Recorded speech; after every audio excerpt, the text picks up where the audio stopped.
In this video, we will use algebra to solve for different angle measures. The special relationship between angles formed by two parallel lines in a transversal can be used to find unknown values.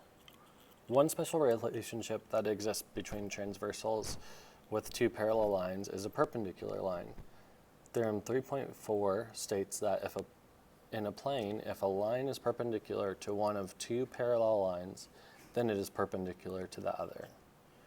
Let's look at an example of some of the other relationships we've already covered and use algebra to solve for them. So this one says, use the figure at the right to find the indicated variable. Explain your reasoning. If the measure of angle 4 equals 2x minus 17 and the measure of angle 1 equals 85, find x. So let's label what we have here. We have 2x minus 17 is angle 4, and angle 1 is going to be 85 degrees. So the first thing we can do is look at 85 as a vertical angle with angle 3. So we can say 3 is 85 degrees. So we can say angle 3 is congruent to angle 1 because of vertical angles theorem.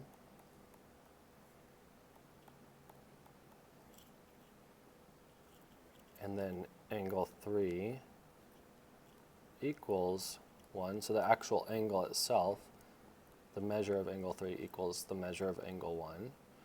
So that's our definition of congruent angles.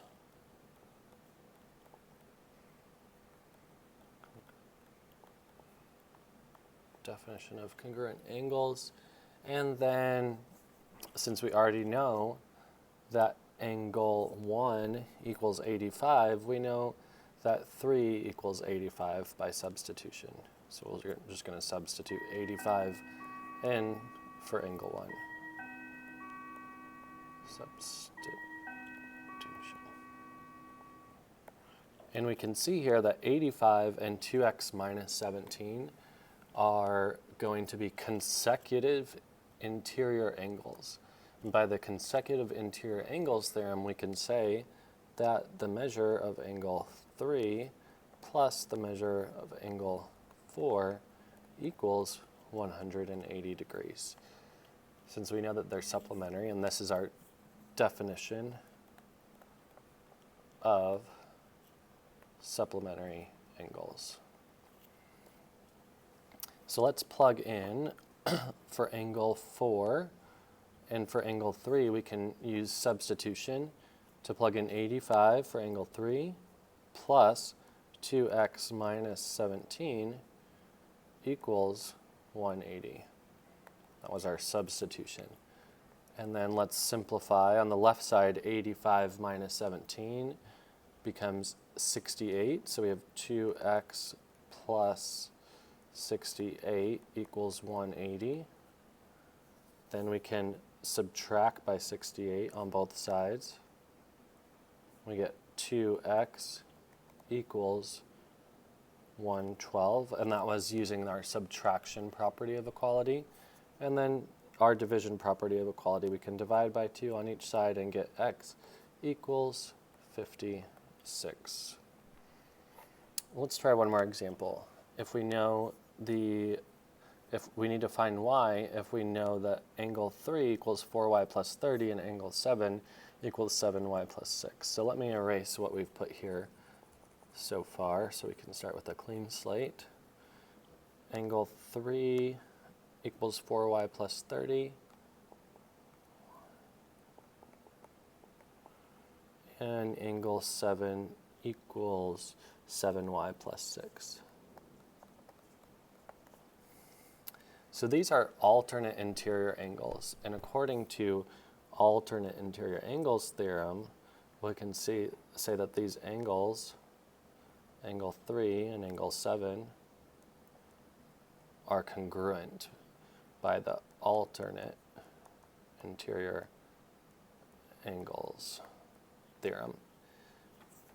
And if they're congruent, our definition of congruent just says that they're equal to each other.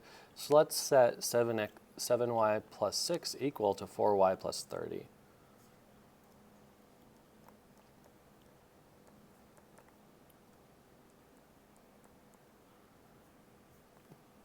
And that's using substitution for our angles. And then we can just solve as a normal algebra problem. So let's see, let's subtract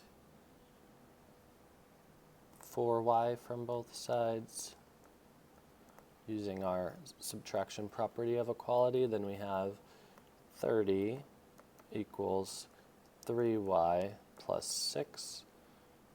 Then we'll subtract 6 from both sides, and we get 20. I'm going to move this over here.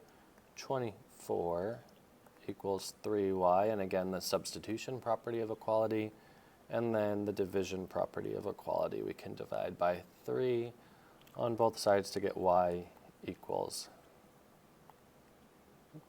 y equals 8. Y equals 8. Ran out of space there.